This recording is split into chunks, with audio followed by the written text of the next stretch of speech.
हम लोग थ्योरी पढ़ रहे थे लास्ट क्लास में, उसी को कंटिन्यू करते हैं। और अगर आप लोगों को याद रहे तो आप लोगों ने शायद आज तो कम से कम टेक्स्ट बुक और पेन अपने साथ में रखा होगा। नहीं रखा है कोई बात नहीं, मैं आपको समझा देता हूँ। Just give me 1 second. As far as I remember, last हमने पिछली क्लास में बेकिंग सोडा पढ़ा था, तो उसमें सारी काम की चीजें मैं आपको बता चुका हूँ, मुझे याद है। और आपको मैंने ये भी बताया था कि बेकिंग सोडा सबसे ज्यादा इंपॉर्टेंट इसलिए क्योंकि सबसे ज्यादा कंटेंट उसी में दिया हुआ है। बेकिंग कैसे होती है, उसका रिएक्शन है, बेकिंग सोडा बेकिंग पाउडर में क्या फर्क होता है, बहुत बेसिक याद करने की चीजें हैं। और नोट्स में बनाए जा रहा हूँ। आज भी मैंने लेट भी इनफैक्ट मैं इसीलिए हुआ था क्योंकि मुझे नोट्स बनाने में टाइम का ध्यान नहीं रहा, so I got late in everything. But still आपको एक पेज और मैंने पूरा बना के भेज दिया है। हो सकता है कि नोट्स में जो लिखी हुई चीजें हैं वो अभी तक मैंने ना पढ़ाई हूँ, बट वो सीरीज में बन रहे हैं नोट्स। तो लास्ट वाले टॉपिक्स हैं 4-5, इनके मैं नोट्स नहीं बनाऊंगा क्योंकि मेरा फालतू एफर्ट जाएगा। बुक पढ़िए, मजे करिए, ठीक है। सो एडमिशंस आर कंटिन्यूइंग स्टिल, ठीक है। बोर्ड पे जरूरत होगी जब मिटा दूंगा, अभी तो 9 हुआ है। सो बेकिंग सोडा के बाद में नेक्स्ट आता है बच्चों वॉशिंग सोडा। वॉशिंग सोडा में ज्यादा कुछ नहीं है पढ़ने का, मैं आपको बता देता हूँ कैसे कनेक्ट करना है आपको चीजों को। अगर बुक आपके पास में है तो देखिए, सोडियम कार्बोनेट। अब यहां पर एक नया टॉपिक आएगा, सोडियम कार्बोनेट। रुकिए बच्चों जरा, मेरे को ये एडमिशन के काम में, ठीक। अब सोडियम कार्बोनेट याद करिए, मैं सिर्फ याद करके आपको बोल के बताऊंगा, लिखूंगा कुछ भी क्योंकि आपको याद होना चाहिए अगर आपने सैटरडे संडे को थोड़ा बहुत भी पढ़ाई की है तो। बेकिंग सोडा क्या था? Sodium bicarbonate, sodium hydrogen carbonate. और हमने ये पढ़ा था कि वो बेकिंग में क्यों काम आता है, क्योंकि जब हम उसको हीट करते हैं तो उसमें से एक तो CO2 गैस निकलती है और एक सोडियम कार्बोनेट भी निकलता है, याद है आपको? तो ये जो सोडियम कार्बोनेट है, इसको अगर आप पानी में वेट कर देंगे, अब ध्यान से सुनिएगा, पानी में वेट कर देंगे। पानी में वेट करने का मतलब ये नहीं होता कि एक गिलास पानी लिया उसमें घुमा दिया, वो तो डिसॉल्व करना हो गया। पानी में अगर आप वेट कर देंगे तो एक नई तरह की चीज होगी। अब ध्यान से सुनिएगा क्योंकि ये फिर एक दूसरा टॉपिक है जिसके ऊपर क्वेश्चंस बनते हैं। यहां पर एक नया टॉपिक इंट्रोड्यूस हो रहा है, वाटर ऑफ क्रिस्टलाइजेशन, जिसके बारे में बेसिक इंफॉर्मेशन आपके कोर्स में है। ये फिर से जैसे मैंने आपको पिछली क्लास में बताया था कि टॉपिक को चिपका चिपका के चैप्टर को बड़ा बनाया है, तो ऐसे ही इन्होंने एक और टॉपिक छोटा सा आपके चिपका दिया है जो सिर्फ उन बच्चों के जो नेक्स्ट क्लास में साइंस लेने वाले हैं उन्हीं के काम में आएगा। देखिए होता क्या है, पहले बेकिंग ये वॉशिंग सोडा की जगह पहले आपको बता देता हूँ वाटर ऑफ क्रिस्टलाइजेशन की बेसिक कहानी, ताकि आपको समझ में आ जाए। होता क्या है बच्चों कि एक और नेचुरल प्रॉपर्टी होती है कुछ चीजों की, कुछ सब्सटेंसेस की, सबकी नहीं, कुछ सब्सटेंसेस की, कि वो होते तो पाउडर फॉर्म में है, मगर जब आप उनमें पानी मिलाते हैं, पानी में आप उनको भिगो दीजिए, थोड़ा बहुत वेट कर दीजिए।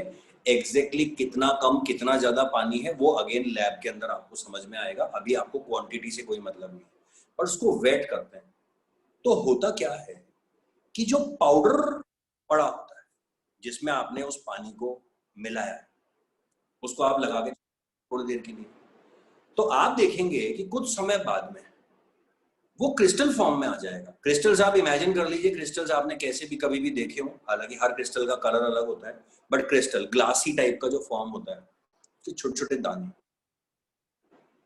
एडमिशंस बंद नहीं हो रहे हैं भैया, क्या पढ़ाएं और क्या, बहुत मुश्किल,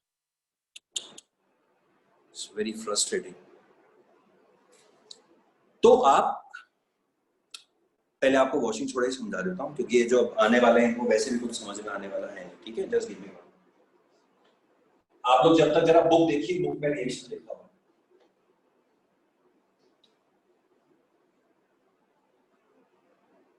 अगर आप बुक देख सकते हैं तो पेज नंबर 31 के अंदर सबसे नीचे जो रिएक्शन लिखा हुआ है वो देखिए, आपको अभी समझा देता हूं मैं, देखिए एक बार जरा।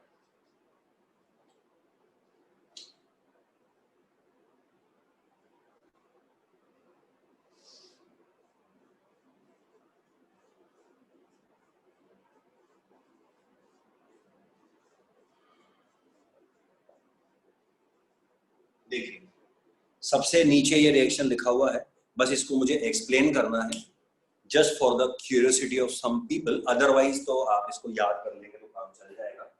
पहले आपको रट्टा बता देता हूँ। देखिए ये तो रहा सोडियम कार्बोनेट।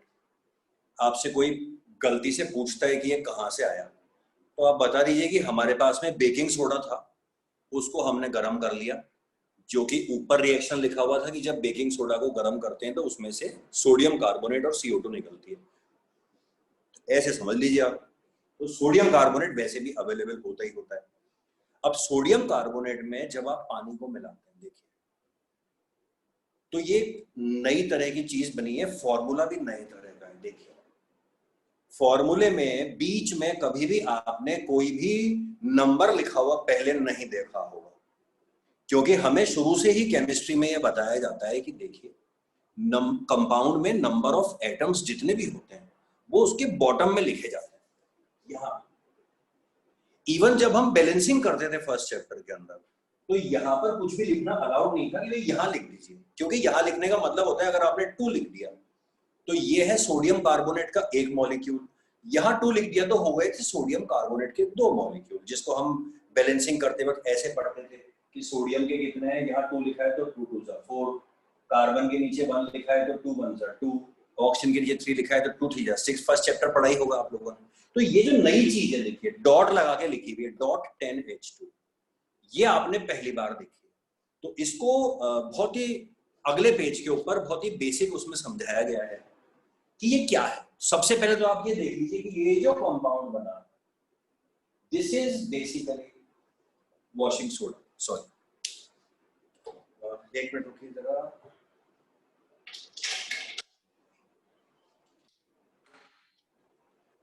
तो वॉशिंग सोडा का फॉर्मेशन अगर आता है तो आप ये लिख के आएंगे, बस ये रिएक्शन लिख दीजिए, आपका काम चल जाएगा। अब इसको आगे समझाया हुआ है थोड़ा बहुत, वो क्या है। जब इस तरह से पानी चीजों में जुड़ता है, अब देखिए यहां पर पानी ने अपना मॉलिक्यूलर स्ट्रक्चर मेंटेन करा हुआ है, पानी अभी भी पानी है या नहीं है बताइए, H2O है, तो इसका मतलब इट इज स्टिल वाटर। और इसका मतलब ये है कि एक, अब यहां पर कहानी डिफरेंट है, यहाँ पे कुछ नहीं लिखा हुआ ना, इसका मतलब यहाँ पर लिखा हुआ है 1 और यहाँ 10, यानी कि एक सोडियम कार्बोनेट का मॉलिक्यूल जो है वो अपने आप में 10 मॉलिक्यूल्स पानी के अटैच कर लेता है, क्रिस्टल बन जाती है, तो उसको बोलते हैं क्रिस्टलाइजेशन। ये सब क्रिस्टलाइज हो गया। अब ये है वॉशिंग सोडा, इसके यूज क्या है वॉशिंग में, वो अपन सब बाद में देखेंगे, वो याद करने आपको वैसे भी। इसको थोड़ा बहुत आपकी बुक में इंट्रोडक्शन जो है वो दिया गया है, एक्सप्लेन किया गया। Basically this is known as water of crystallization. क्यों?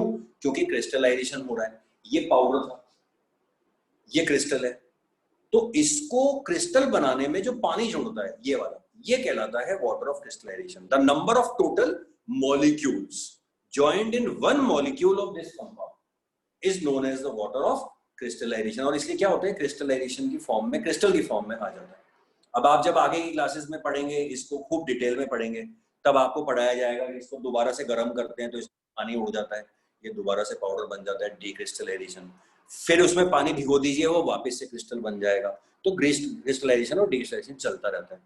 तो यहाँ पर एक सवाल किताब में खुद ने ही उठाया हुआ है, और वो ये है कि देखिए अब पानी अगर किसी चीज में मिल जाती है तो हम कहते हैं कि वो गीला हो गया। अब जैसे कोई कपड़ा है, पेपर है, कोई भी चीज है, उसके अंदर पानी आपने छिड़क दिया तो अपन क्या बोलते हैं कि वो वेट हो गया। हो गया या नहीं हो गया, बोलते हैं ना, वेट हो गया।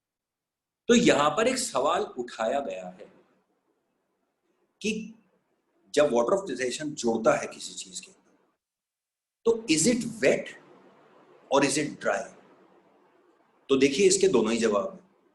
अगर आप इसको फील करें, अब आप क्रिस्टल को हाथ में लेंगे, अब आप कोई गीली चीज हाथ में लेंगे तो क्या होगा, पानी पर आपके हाथ पर पानी आएगा तो आप कहेंगे गीला है, वेट है। तो फिजिकली अगर आप इसको देखें क्रिस्टल को, तो ये आपको ड्राई मिलेगा। आप इसको हाथ में रखेंगे तो आपके हाथ पर कोई पानी नहीं उतरने वाला, क्रिस्टल्स ही रहेंगे, तो इसका मतलब वैसे तो ये ड्राई है, बट केमिकली ये वेट है। क्यों है वेट? वेट का मतलब क्या होता है, जिसमें पानी है, तो इसमें पानी है, इसीलिए ये केमिकली वेट है।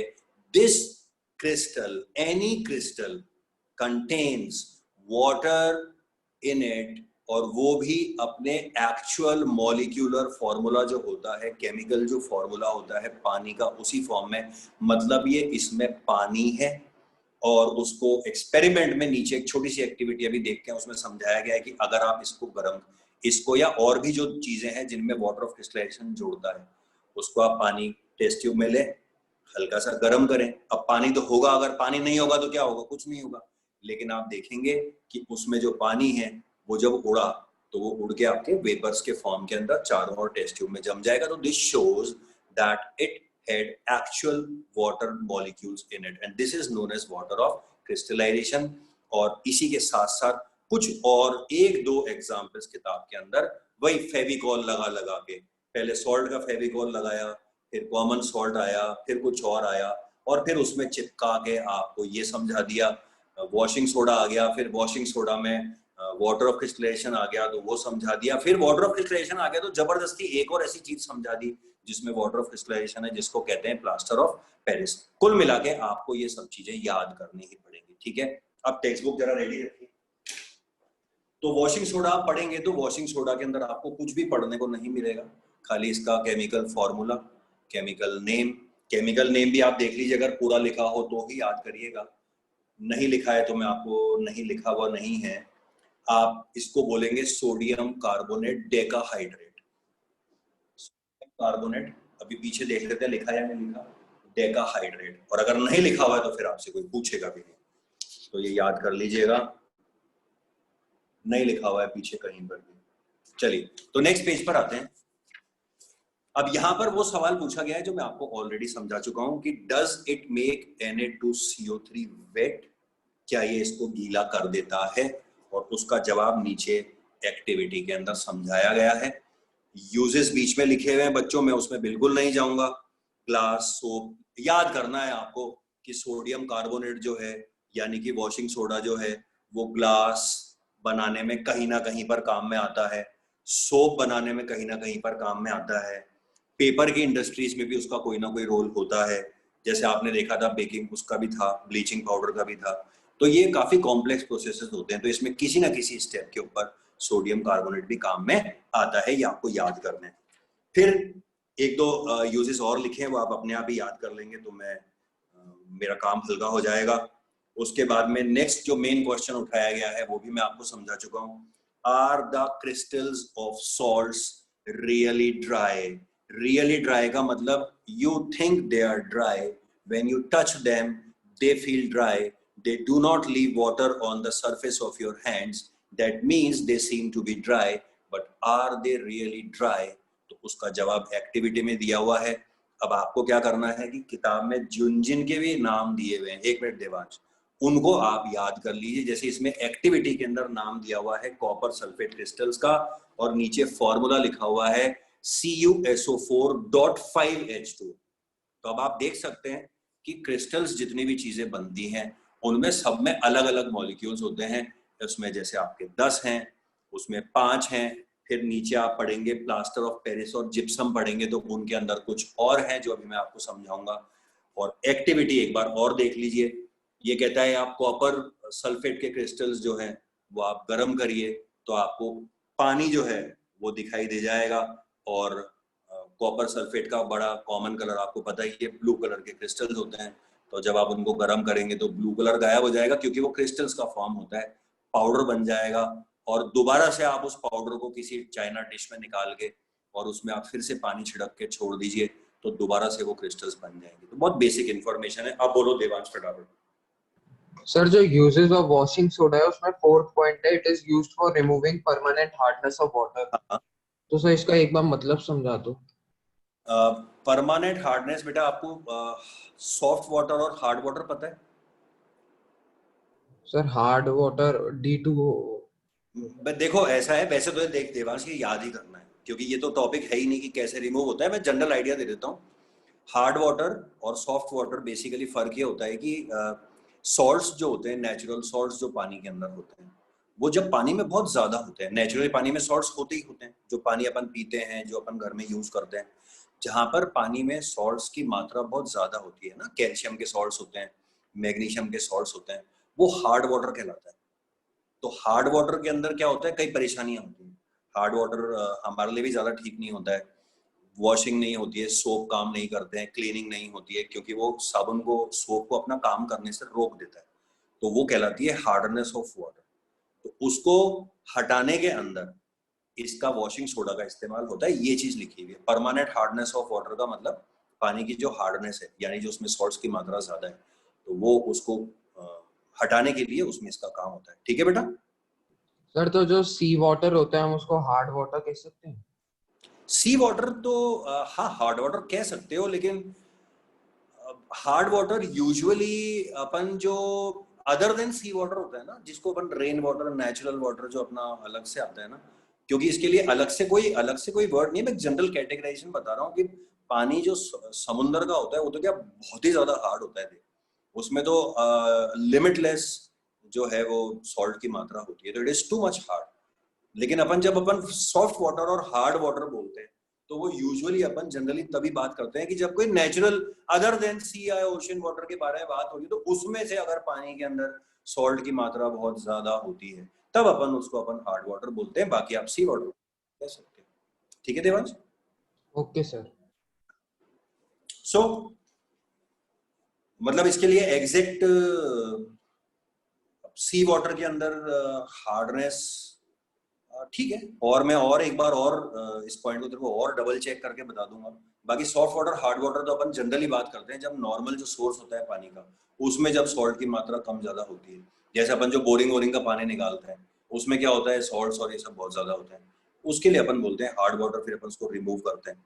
या कई जगहों के ऊपर ऐसी, अपने कई राजस्थान में भी ऐसी कई सिटीज हैं कि जहाँ से ग्राउंड वाटर निकालो या जो सोर्स जो भी पानी का है, कुआं खोदो पानी निकालो, तो वो नेचुरली हार्ड होता है, उसके लिए ज्यादा वर्ड यूज होता है सॉफ्ट एंड हार्ड वाटर। ठीक है।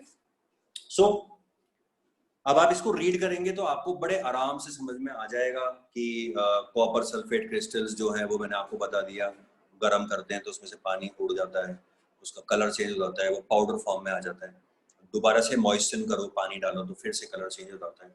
तो थोड़ा बहुत इंट्रोडक्शन है, आपको सिर्फ इतना करना है कि आप तो जो फॉर्मूले हैं, जो एग्जाम्पल्स में आ सकते हैं, वो याद कर लेना, क्योंकि जो बुक में जिसका एग्जाम्पल नहीं है वो आपसे नहीं पूछा जा सकता, क्योंकि वो तो आप जैसे कॉपर सल्फेट क्रिस्टल है, तो अगर किसी ने याद नहीं करा हुआ है कि कॉपर सल्फेट में 5H2O होते हैं, तो वो कभी भी जवाब नहीं दे सकता है। तो वो चीज आपको जो जो बुक में नाम लिखे हुए हैं वो आपको याद करने हैं। और मैं देख लेता हूँ कुछ काम की चीज हो तो, बस यही है। ठीक है, ठीक है। So that's all in your text book. अब इसके बाद में जैसा कि जोड़ जोड़ के टॉपिक बनाए हैं, तो अब एक और टॉपिक चिपका दिया कि चलो एक और प्रोडक्ट पढ़ लो जिसमें जो बड़ा इंपॉर्टेंट है हमारे आसपास का, और वो जो है उसके अंदर वाटर ऑफ डिस्टिलेशन होता है, और वो आपको मैं अब पूरा समझा देता हूँ जो आपके कोर्स में है, and that is plaster of Paris. अगर आपके पास में बुक हो तो आप उसमें देख लीजिए, और बाकी इसमें जो चीजें थोड़ी सी कम समझाई गई वो मैं आपको समझा देता हूँ। देखिए होता क्या है कि जिप्सम एक नेचुरल प्रोडक्ट, ठीक है, दुनिया में कई जगह पर है जहां पर जिप्सम नेचुरली मिलता है। नेचुरल हम नहीं बनाते हैं। जिप्सम के बड़े बड़े क्या कहना चाहिए कि कलेक्शंस होते हैं, है ना, वर्ड एकदम से नहीं आ रहा है मेरे माउथ में, है ना, जनरल वर्ड है, साइंस का कोई वर्ड नहीं है। तो जिप्सम के डिपॉजिट्स होते हैं, डिपॉजिट वर्ड नहीं आ रहा, ठीक है, जिप्सम के बहुत बड़े बड़े डिपॉजिट्स होते हैं, लिमिटेड जगहों के ऊपर होते हैं जहां पर जिप्सम मिलता है वहीं पर मिलता है। अब जिप्सम क्या है, basically gypsum is again it is a compound containing water of crystallization, calcium sulphate 2H2।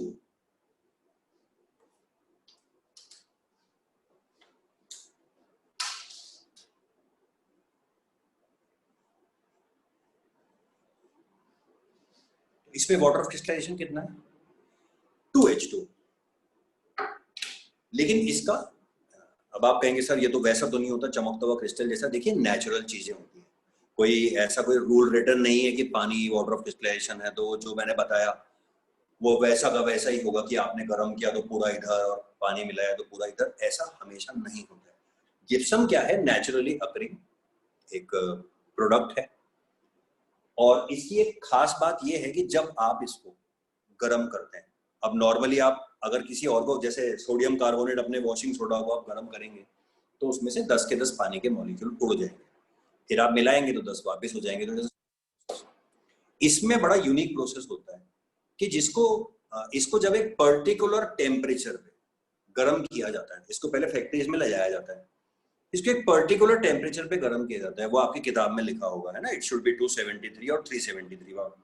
मैं आपको देख के बता देता हूँ, ये इंडस्ट्रियल प्रोसेसेस हैं, आपको याद करने पड़ेंगे, 373 के ऊपर होता है, ठीक है। इसके पीछे की केमिस्ट्री मैं आपको समझा देता हूँ। तो जब आप इसको गर्म करते हैं तो अभी रिएक्शन देख के आप कंफ्यूज होंगे, but I will explain it to you, ठीक है। तो होता क्या है,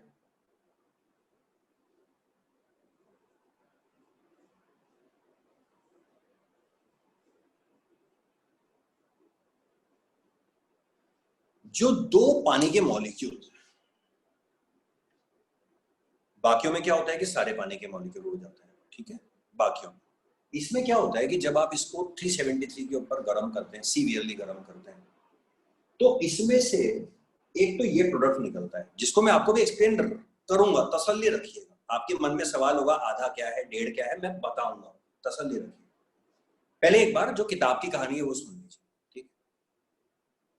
तो ये प्रोडक्ट बना calcium sulphate dot half H2, which is practically not possible because half H2 is nothing, आधा मॉलिक्यूल कुछ होता ही नहीं, बट ठीक है, लिखा हुआ है अभी।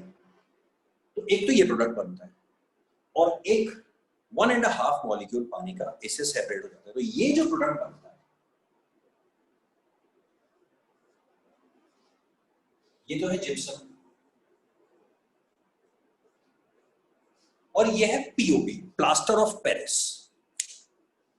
अब इस प्रोडक्ट की एक खासियत है, ये पाउडर फॉर्म में होता है। अब इस प्रोडक्ट की एक खासियत है, जब आप इसको दोबारा से क्रिस्टलाइज करेंगे, आप इसी रिएक्शन को उल्टा लिख लीजिए, बल्कि किताब में ये लिखा हुआ है, उल्टा करके लिखा हुआ है, आप इसी को उल्टा कर लीजिए, मेरा लिखने का समय बच जाएगा और आपका समय बढ़ जाएगा पढ़ाई करने में। इसको आप उल्टा लिख लीजिए, ये रिवर्स रिएक्शन हो गया। अब आपके पास पीओपी है, पाउडर है, पाउडर में आपने पानी मिलाया, अब आपके पास ये है पीओपी।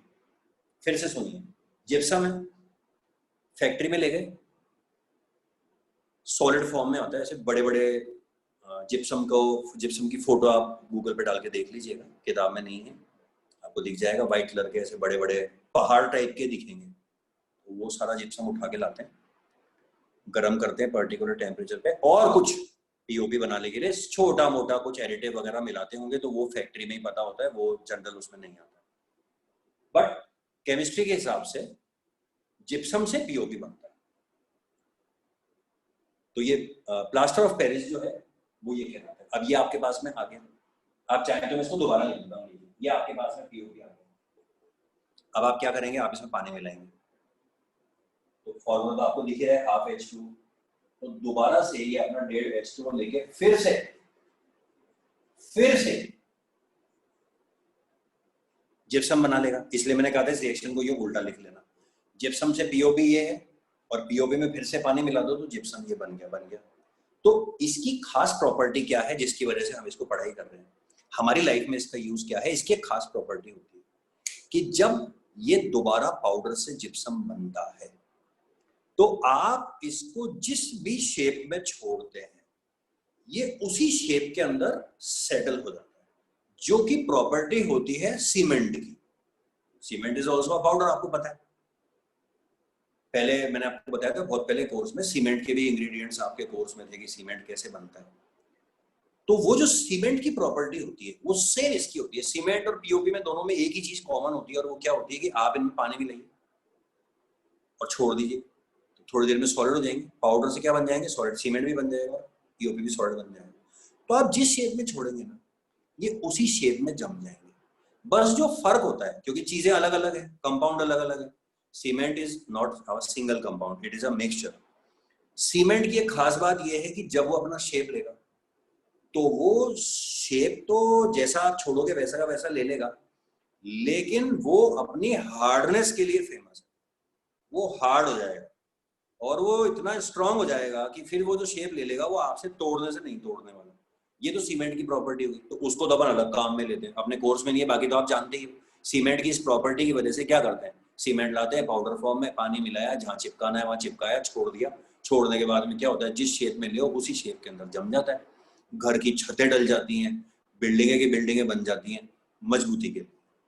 अब सेम प्रॉपर्टी पीओपी के अंदर, सेम शेप, जैसा छोड़ो ना, जैसा छोड़ो वैसा का वैसा शेप में पीओपी सॉलिडिफाई हो जाएगा, लेकिन हार्ड नहीं होता है। हर चीज अलग अलग प्रॉपर्टी होती है, पीओपी हार्ड नहीं होता है। आप अगर पीओपी का कोई चीज बना के और उस पर आप फोर्स लगाएं, अगर आप उसको किसी चीज से मारें, तो वो तड़क के 2 टुकड़ों में 4 टुकड़ों में ब्रेक हो जाएगा। ये इसकी प्रॉपर्टी है। तो हर चीज का इस्तेमाल उसकी प्रॉपर्टी के अकॉर्डिंग होता है। तो सीमेंट का काम तो बिल्डिंगों के अंदर मजबूती के लिए होता है, घरों की दीवारें, छतें, सब सीमेंट बनाओ, सीमेंट लाओ। गमले बनते हैं सीमेंट के बनाओ। अब तो खैर लोहे के पोल्स लगने लगे, नहीं तो आपने देखा होगा घर के बाहर सीमेंट के पोल्स लगे, तो चौकोर पोल्स नहीं होते, लोहा डला हुआ है बीच के अंदर और सीमेंट डला हुआ है, बढ़िया सीमेंट कंक्रीट पत्थर मिलाओ, पत्थर सीमेंट लोहा मिलके क्या बनेगा, मजबूत चीज बनेगी, पुल बन जाएंगे, पता नहीं क्या क्या बन जाएगा, वो अलग। पीओपी से आप क्या करेंगे, पीओपी से आप ऐसी चीजें बनाएंगे कि जिनको शेप की जरूरत तो है, मगर आपको उसके अंदर कोई स्ट्रेंथ की कोई ऐसी कोई विशेष रिक्वायरमेंट नहीं है। तो आप इसका क्या करेंगे, सबसे बड़ा इस्तेमाल जो वैसे तो डिजाइन और खूबसूरती के लिए देखो पीओपी का इस्तेमाल होता है। छत तो आप मजबूत बनाएंगे सीमेंट से, लेकिन जब उस छत को आपको खूबसूरत करना होगा, छत पर आप चाहते हैं कि जब हम ऊपर देखें तो हमें फूल बने हुए दिखाई दें और डिजाइन बने हुए दिखाई दें, वो आप किसके बनाएंगे, वो आप प्लास्टर ऑफ पेरिस के बनाएंगे। और वो भी आपको कैसे बनाने, आप प्लास्टर ऑफ पेरिस, घर में लोग जब पीओपी से कोई काम करवाते हैं तो कोई डिजाइनदार आके आदमी काम नहीं करता है, उसके बने बनाए सांचे होते हैं, बॉक्सेस होते हैं। जैसे आइस जमती है, आइस आप पानी को किसी भी शेप में डाल के फ्रीजर में डाल दो, आपके अगर वो स्क्वायरिश है तो वो ठीक है, वरना आप मार्केट में आजकल तो हर चीज में डिजाइन आते हैं, तो आइस क्यूब के अंदर भी फूल बने हुए आ रहे हैं, स्टार बना हुआ आ रहा है, तो पानी डाल के आप क्या बर्फ की कटिंग करते हो, नहीं करते ना, आप तो जमा देते हो, वो उसी फॉर्म में जम के बाहर आ जाता है। समझे नहीं समझे? तो सेम वैसे के वैसे ब्लॉक्स जो होते हैं वो पीओपी के बने होते हैं, उससे पत्तियां फूल जो बनाना है, स्टेचूज बनती हैं देखिए पीओपी की। अब आप आदमी अगर स्टेचू बनाएगा तो वो लाखों रुपए की स्टेचू बनाएगा, क्योंकि उसमें ह्यूमन एफर्ट लगा है। ये बहुत सस्ती होंगी क्योंकि इसमें ह्यूमन एफर्ट नहीं है, आप बस उसको पीओपी को पानी में मिलाते हैं, जो पीओपी की मूर्तियां बनाते हैं पानी में मिलाते हैं, मिक्सचर बनाते हैं, और उसके बॉक्सेस में शेप बने हुए होते हैं, किसी में फूल का बना होगा, किसी में जानवर का बना होगा, वो उसमें घोल के धूप में सुखा देते हैं। फिर जैसे आइस ट्रे में से बर्फ निकलती है वैसे उसकी ट्रे में से वो निकल जाती है, उस पर 2-4 कलर वलर मारे और पेंटिंग तैयार, मूर्ति तैयार। तो कहने का मतलब ये है कि इन सब चीजों के अंदर पीओपी का इस्तेमाल होता है। और हमारी लाइफ में ये तो सब डिजाइन की बातें हो गई, खूबसूरती की बातें हो गई। हमारे लिए जो एक बड़ा काम का है प्लास्टर ऑफ पेरिस, वो ये है कि जब हमारी हड्डियां टूट फूट जाती हैं एक्सटर्नली, हड्डियां जब टूट जाती हैं तो देखिए हड्डियां जोड़ने के लिए तो कोई फेविकोल आता नहीं है, हड्डियों को जोड़ने का एक ही तरीका है कि हड्डियों को डॉक्टर जो है वो वापस से अपनी लाइन में मिलाता है और बॉडी उसको नेचुरली जोड़ती है। अगर बहुत ज्यादा टूट गई हैं तो फिर आपको पता नहीं, पता है या नहीं है, आप पूछिएगा डॉक्टर से या किसी से भी। बाकायदा हड्डियां जब ज्यादा टूट जाती हैं तो उनको जो नॉर्मली आप देखते हैं पेच, और तो देखते हैं ना आप लोग, पेच कसे जाते हैं, रॉड डाली जाती हैं चीजों में, वो बॉडी के अंदर वही रॉड्स डाली जाती हैं, वही पेच कसे जाते हैं, वही वायरिंग की जाती है, उससे जोड़ी जाती है अगर बहुत ज्यादा होती है। नॉर्मल केस के अंदर जो कि बच्चों के साथ में होता ही रहता है, कहीं गिर गए, ज्यादातर हाथ या पाँव की हड्डियां बच्चों की टूटती रहती है, नहीं टूटनी चाहिए, बट फिर भी आप देखते हैं आए दिन कोई ना कोई है प्लास्टर बंधवा के आ जाएगा पाँव में या हाथ में, सबका देखा हुआ है। तो वो सबसे ज्यादा जो काम आता है वो हमारे पीओपी वहीं पर काम में आता है। सिंपल शब्दों में बताऊं तो डॉक्टर हड्डियों को अटैच करता है, अलाइनमेंट करता है। अब अलाइनमेंट करके वो तभी चिपकेंगी जब वो इस पोजीशन के अंदर एक लंबे समय तक पड़ी रहे। वो डॉक्टर डिसाइड करता है कि कितने दिन तक इनको जोड़ने में समय चाहिए, depending on the scale of the injury. तो वो उसको जोड़ने के बाद में, अब देखिए हड्डी तो अपनी जगह पर कैसे रहेगी, इंसान है तो वो अपने हाथ को या पाँव को एक ही पोजीशन में 15 दिन तक कैसे रख सकता है, पॉसिबल ही नहीं है, वो हिलेगा ही हिलेगा, सोते हुए हिलेगा चल। तो डॉक्टर क्या करेगा, उसकी पट्टी करेगा, पट्टी करने के बाद में भी वो हाथ हिलेगा, क्योंकि जो बैंडेज लगाई जाती है वो भी इलास्टिक टाइप उसमें तो ना रुक सकता है। अब उसके बाद में डॉक्टर, आपने देखा होगा, आप में से किसी ना किसी के चढ़ा भी होगा कभी ना कभी प्लास्टर, तो उसके ऊपर डॉक्टर पीओपी का सॉल्यूशन जो है वो लगा देता है। आपके हाथ को जिस पोजीशन में रखना होता है उस पोजीशन में रख के टाइट पकड़ के उसको पीओपी पिला देगा और फिर उसको सुखा देगा। उसके बाद में वो पीओपी जिस शेप में, हाथ के शेप में बनी है, तो वो एक केस बन जाएगा आपके हाथ का। अब आपका हाथ हिलने वाला नहीं है क्योंकि वो पैक हो गया। फिर जब ठीक हो जाता है तो डॉक्टर उस पीओपी को कटिंग करके हटा देता है। सीमेंट नहीं कर सकता, नहीं तो सीमेंट को तोड़ने के लिए फिर उसको आपको हाथ तोड़ना पड़ेगा। समझे या नहीं समझे? तो ये तो जनरल बातें हैं, इसीलिए शायद कहीं ना कहीं पर आपको दी है। रूपल बताओ बेटा, आपको ज्यादा नॉलेज होगी थोड़ी सी, बताओ। सर जो अपना प्लास्टर ऑफ पेरिस जो हम मतलब बोन फिक्सेशन के लिए लगाते हैं, बट आपने कहा कि प्लास्टर ऑफ पेरिस 2-4 बारी में टूट जाता है, बट सर वो जो प्लास्टर ऑफ पेरिस को अगर हम पीओपी को 2-4 बार मारेंगे तो वो टूट जाएगा, मैंने ये कब बट बोला सर यार? बोन रूपल वाले को तो बात हुई है, ये तो 2-4 बार में टूटने का मतलब, आप ये तो एक एक्सप्रेशन का तरीका है कि पीओपी कंपैरेटिवली इजीली टूट जाता है। अब वो कितनी बार में टूटता है या उसको काटने के लिए कौन सा डॉक्टर औजार इस्तेमाल करता है या किस तरह से काटता है, उस पर तो मैं कमेंट तो नहीं कर सकता ना। It's just a comparison between cement and POP. समझे आप? वो तो मैंने नहीं देखा जाके कि वो डॉक्टर कैसे तोड़ता है, क्योंकि टचवुड मेरे को अभी तक प्लास्टर चढ़ने की नौबत नहीं आई, नहीं तो मैं आपको प्रैक्टिकल एक्सपीरियंस बता देता। तो वो तो आप प्रैक्टिकल एक्सपीरियंस, जिसका हाथ पांव टूटा हो उससे पूछो, सर या मेरा ही टूटा है। हाँ, तो वो आपको पता होगा कि उसने उसको तोड़ने के लिए हल्की फुल्की आरी लगाई या क्या लगाई क्या नहीं लगाई, वो डॉक्टर जाने हैं, मैं अपन क्या कर सकते हैं। ठीक है, यस सर। तो नाउ लेट्स कंटिन्यू। तो अपना अब एक पॉइंट रह गया है, इसमें एक टॉयज बॉयज लिखा हुआ है।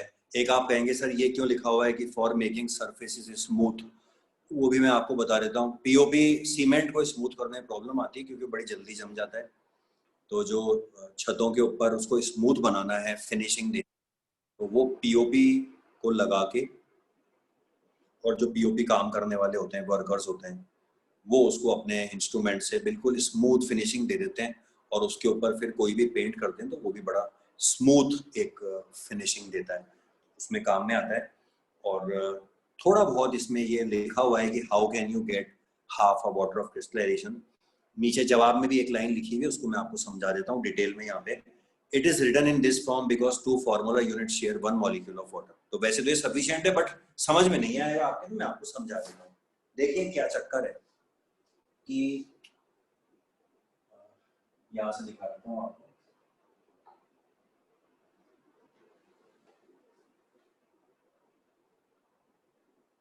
बेसिकली होता क्या है, देखिए कि अभी हम जो पढ़ रहे थे वाटर ऑफ क्रिस्टलाइजेशन, उसमें आमतौर पर हमने देखा कि एक मॉलिक्यूल तो कंपाउंड का होता है, जैसे सोडियम सल्फेट, एक के साथ में 10 H2, कॉपर सल्फेट में एक के साथ में 5 H2, जिप्सम में भी देखिए एक के साथ में 2 H2। तो एक के साथ में एक से ज्यादा पानी के मॉलिक्यूल्स देखे होते हैं हमने। Now this is a different thing because इसका फॉर्मूला एक्चुअल में, अब मैं इसको कंप्लीट करके लिख रहा हूं, देख लीजिएगा।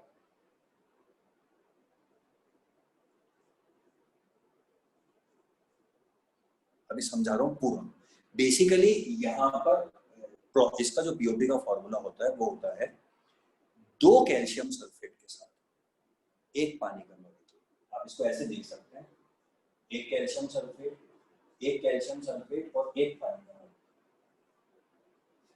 तो आमतौर पर क्या होता है, एक के साथ में 2 या 5 या 10 पानी के मॉलिक्यूल। पीओपी में क्या होता है कि 2 कैल्शियम सल्फेट के साथ में एक पानी का मॉलिक्यूल। अब 2 के साथ में एक हुआ तो एक के साथ में कितना हुआ बताइए, आधा। ये उस हिसाब से लिखा हुआ, समझ गया? 2 के साथ में एक हुआ तो एक के साथ में आधा। मतलब अगर आप इसको पूरे रिएक्शन को समझना चाहिए, नहीं सर पूरा ही समझाओ आप कैसे होता है, तो मैं आपको समझा सकता हूँ।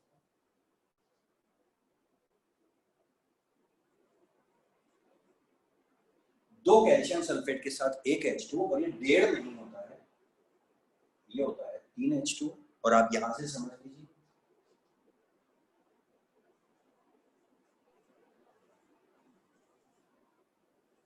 अब देखिए,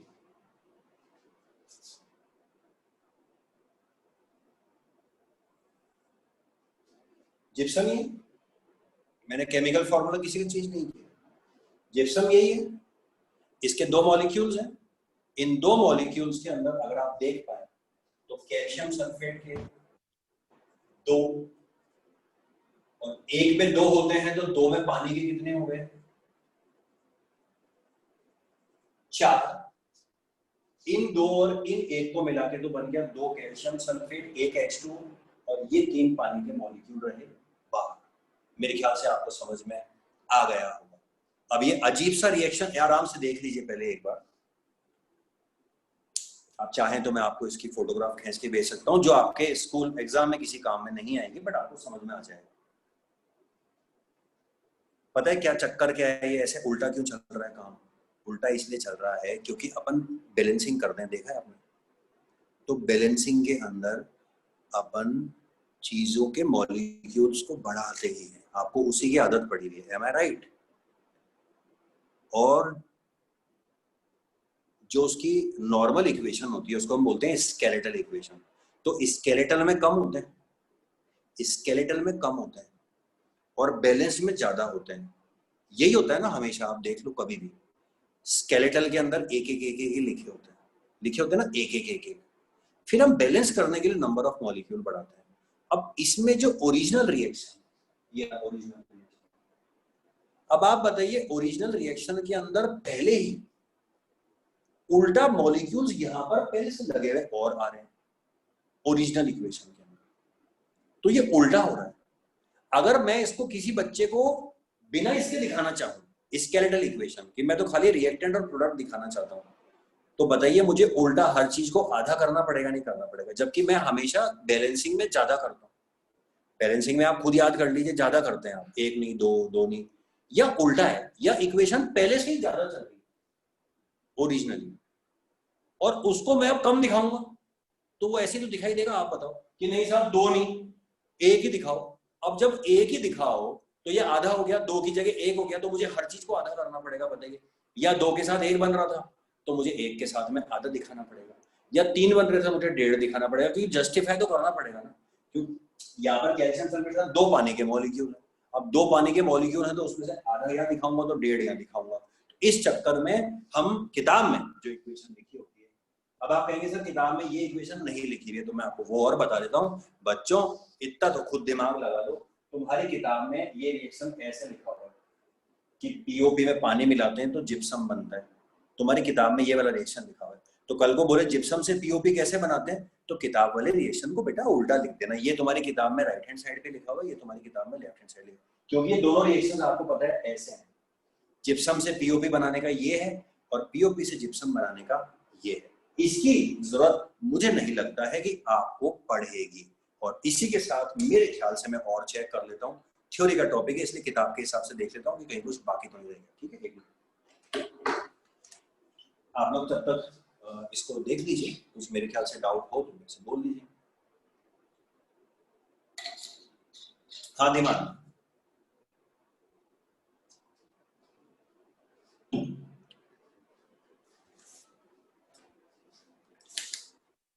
और कुछ नहीं है बच्चों इसके अंदर।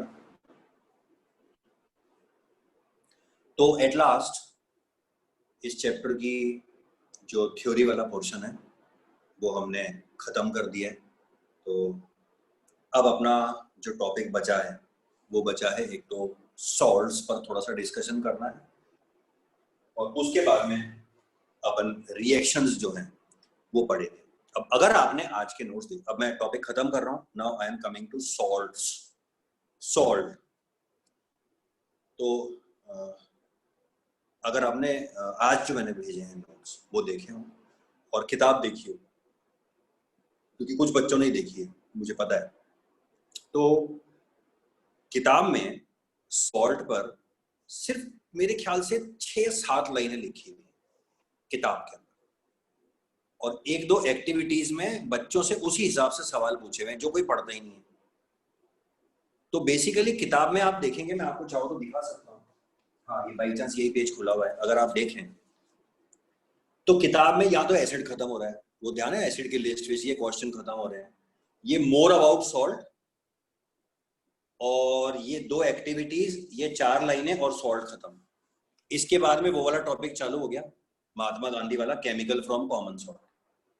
तो आपकी नजरों से ये सॉल्ट का टॉपिक जो कोर्स में थोड़ा बहुत भी है बच जाएगा, वो पूरा नहीं हो पाएगा, क्योंकि आप देखें भाई आप में से 2-5 बच्चे 10 बच्चों के, तो हाँ वो सब बेसिक सॉल्ट, एसिडिक सॉल्ट जो भी है वो इसमें आप अगर देखेंगे तो आपको 1-2 लाइनों में दिया हुआ है, लेकिन वो तो फिर भी कोर्स में नहीं है। लेकिन एक सॉल्ट जो है वो होता क्या है, उसके एक पेरेंट एसिड और बेस क्या होते हैं, हम उसकी नेमिंग कैसे करते हैं, उसकी फैमिली कौन सी है, उसकी फैमिली को डिसाइड करने का बेसिस क्या होता है, वो सब कुछ अमेजिंगली, और बहुत ही दुख की बात है कि उसको एक्टिविटीज के अंदर एक एक लाइन में बस ऐसे ऐसे करके दे दिया जो कोई देखता ही नहीं। अब जब उसका कोई क्वेश्चन आएगा या उसके बारे में कुछ भी पूछा जाएगा तो most of you will not be aware of that, because किताब भी पढ़ी होगा ईमानदारी से तो उस पर नजर जाती ही नहीं।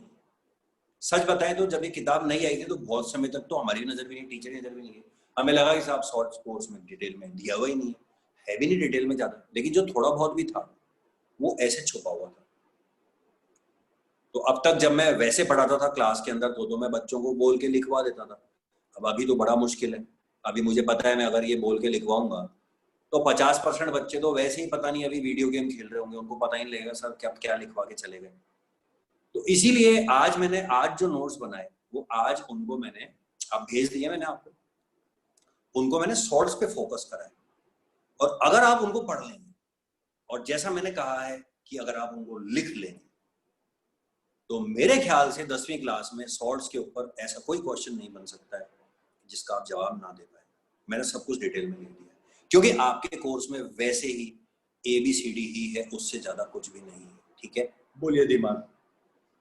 सर मतलब नेचर ऑफ सॉल्ट्स नहीं आएगा जैसे सॉल्ट एसिडिक है या बेसिक? नहीं है, मेरी बात सुन, देख एक तो होता है कि उसका pH क्या है, ठीक है, वो pH तो दो थोड़ा सा समझा रखा है, लेकिन जो तू बात कर रहा है ना कि एसिडिक सॉल्ट और बेसिक सॉल्ट, वो तो बेटा अगली क्लासेस में बहुत ही हायर लेवल ऑफ स्टडी के अंदर आता है। वो तो अगर अपन अभी समझना भी चालू कर देना तो अपनी समझ में नहीं आएगा। तूने जितना पढ़ा है ना, मैं जानता हूँ तूने वो उनका pH पढ़ा है, अगर तूने पढ़ा है तो। नहीं सर, हमें स्कूल में भी थोड़ा सा कुछ बताया कि जैसे कोई बेस स्ट्रॉन्ग एसिड के साथ वीक बेस स्ट्रॉन्ग एसिड के साथ, वो तो मैं पढ़ाऊंगा, चिंता मत कर, वो भी मैं पढ़ाऊंगा और उससे ज्यादा अच्छे एग्जाम्पल्स में इसमें दूंगा। लेकिन एग्जैक्टली जो तू दोनों चीजें कंपेयर कर रहा है, मैं कह रहा हूँ ना तेरे समझने में भी बहुत दिक्कत आएगी। एक तो होता है बेटा कि एक सॉल्ट है कि उसका pH 7 से कम है, ट्राई टू अंडरस्टैंड, अगर तूने पढ़ा हुआ है तो वो कहानी अलग है, वो तो फिर भी अपन पढ़ेंगे थोड़ा बहुत समझेंगे। अरे कुछ सॉल्ट्स और कुछ इस तरह के एग्जैक्टली जब आप उनको कैटेगराइज करते हो कि ये एसिडिक सॉल्ट है, बेसिक सॉल्ट है, उनकी केमिस्ट्री बहुत ज्यादा हेवी है बेटा। जो pH तक की पढ़ाई है कि हाँ pH कम है, स्ट्रॉन्ग एसिड के साथ में वीक बेस रिएक्ट कराओ तो उसका pH 7 से कम आएगा, वो तो फिर भी अपनी समझ में भी आ जाएगा इस साल। वरना अगर तेरे को बेसिक सॉल्ट और उनके तो फॉर्मूले देखेगा तो कहेगा सर ये कौन से फॉर्मूले हैं, मैंने कभी देखे ही नहीं है। वो सब कुछ अपने कोर्स में नहीं है। तो वो जो तेरे स्कूल में पढ़ाया है वो मैं समझ गया हूँ, तेरे स्कूल में वही पढ़ाया है जो अपने कोर्स में है, वो तो अपन पढ़ेंगे ही पढ़ेंगे, डोंट वरी। ठीक है, वो मेरे ख्याल से आज वाले के अंदर मैं नहीं इन्वॉल्व कर पाया क्योंकि पेज खत्म हो गया था। अभी इसके नेक्स्ट पेज के ऊपर ये पेज, एक मिनट रुक जा, हाँ अब pH स्केल समझाई थी ना मैंने इसमें आज, अब इसके नेक्स्ट पेज के ऊपर जो मैं बोल रहा हूँ वो सब कुछ आएगा। हाँ और कुछ कह रहा है दीवान? नहीं ठीक है, हैंड्स डाउन कर ले। तो बच्चों क्योंकि इसमें मैंने काफी कुछ आपको आज लिख के दिया है और ये आपके पास में अवेलेबल है, तो अगेन समय बचाने के लिए मैं इसी को आपको एक्सप्लेन कर रहा हूँ। बोर्ड पे कुछ लिख नहीं रहा क्योंकि बहुत लिख चुका हूँ, अब इस पर लिखने की जरूरत नहीं है और ये आपके पास में अवेलेबल है।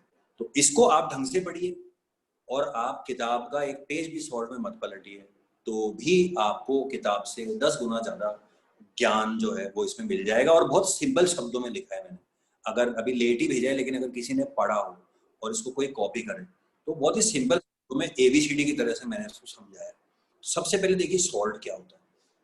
तो अभी अपन ने वैसे रिएक्शन नहीं पढ़े हैं, लेकिन एक रिएक्शन का नाम आपने देखा होगा बार बार आता है बीच के अंदर,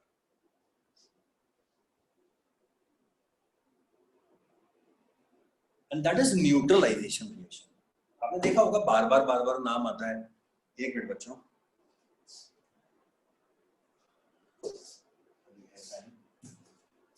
तो और एसिड बेस की प्रॉपर्टी भी थी जब भी था कि यार एसिड कौन है जो बेसिक नेचर खत्म कर दे, बेस को खत्म कर दे, बेस कौन है एसिड खत्म कर दे।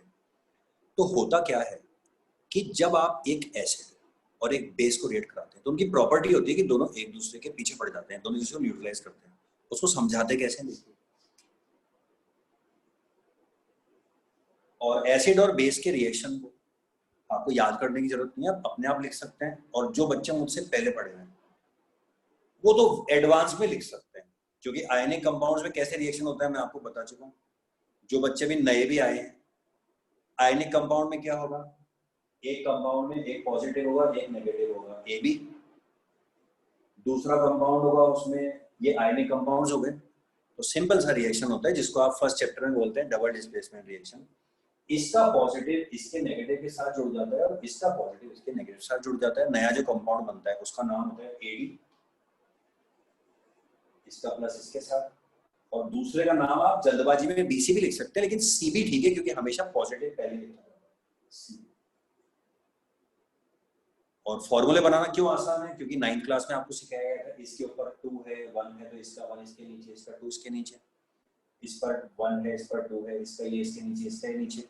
और जब दोबारा जोड़ेंगे जैसे इस पॉजिटिव के साथ में आपने ये वाला नेगेटिव लिया है, AD बनाना है, तो इसका 2 इसके नीचे, इसका 2 इसके नीचे। ये जो बच्चे अभी 3-4 बच्चे बाद में आए बस उन्हीं के ये थोड़ा सा हो सकता है कि ये बातें एकदम से ऊपर से निकले, वरना बाकी बच्चों को मैं ये पहले शुरू से ही जब से केमिस्ट्री पढ़ा हूं तब से समझा रहा हूं। और अब फिर देख लीजिए, अब साहब एसिड होता क्या है, पढ़ लिया आप लोगों ने, H तो होता ही होता है प्लस फॉर्म में। तो एसिड और बेस ने रिएक्ट किया। अब देखिए ये रहा एसिड, मैं जनरल नाम लिख रहा हूँ एसिड में, बताइए बड़ा बड़ा लिख रहा हूँ, एक H प्लस तो होगा ही होगा, और एक मैं लिख देता हूँ H प्लस होगा। ये कोई भी एसिड जैसे HCl या H2SO4 या H3PO4 जो एसिड्स के नाम होते हैं, ठीक है, पता ही आप लोगों को। और एक होगा बेस। अब बेस में पक्का है OH-1 तो होगा ही होगा, और साथ में कुछ ना कुछ पॉजिटिव होगा, जैसे sodium hydroxide, potassium hydroxide, magnesium hydroxide, calcium hydroxide, ammonium hydroxide. समझ गए क्या? तो पॉजिटिव नेगेटिव OH तो माइनस में हो गए प्लस में होगा। अब होता क्या है कि जब ये आपस में रिएक्ट करते हैं तो इसका H प्लस और इसका OH माइनस,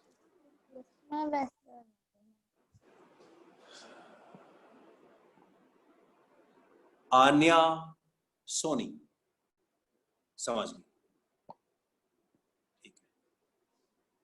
सो एक H और एक OH तो मिलके आपके बना लेंगे पानी, और इसका माइनस और इसका प्लस जुड़ेगा। अब अगेन जल्दबाजी में A भी तो लिख सकते हैं, लेकिन आपको पता है, देखिए पहले B लिख, फिर ये बन गया सॉल्ट और ये बन गया वाटर। तो इसीलिए ये वाला रिएक्शन हमेशा इस तरह से पढ़ा कि when an acid reacts with base they neutralize each other and form a salt and water। तो सॉल्ट क्या हो? सॉल्ट आप इसमें देख सकते हैं, इसकी डेफिनेशन इस तरह से दी जाती है कि जब एसिड में, ध्यान से देखिएगा, जब एसिड में H को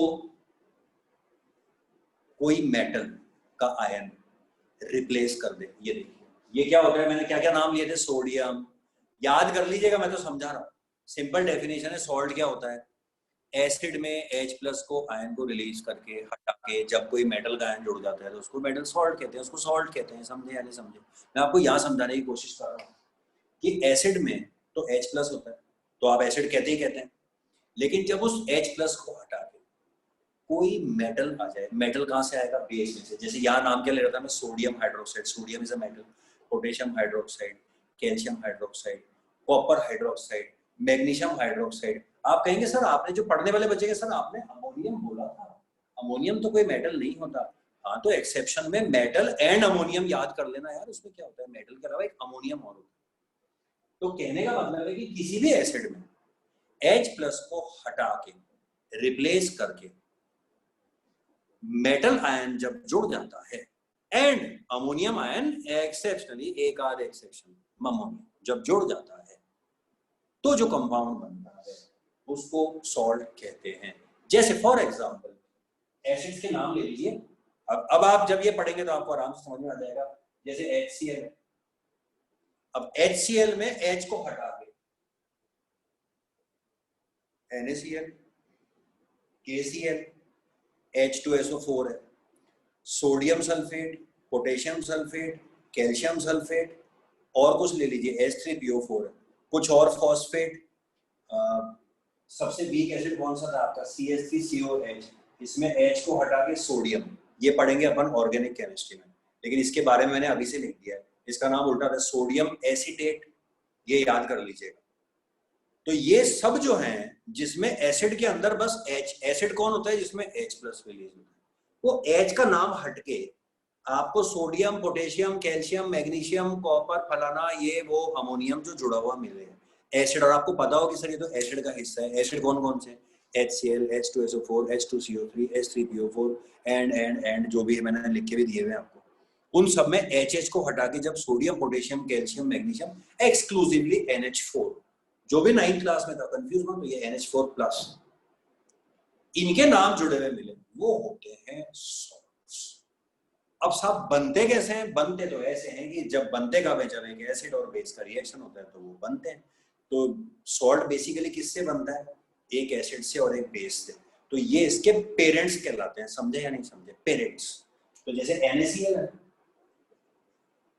NaCl में से Na कहां से आया है, सोडियम हाइड्रोक्साइड में से, और Cl कहां से आया है, HCl के अंदर से।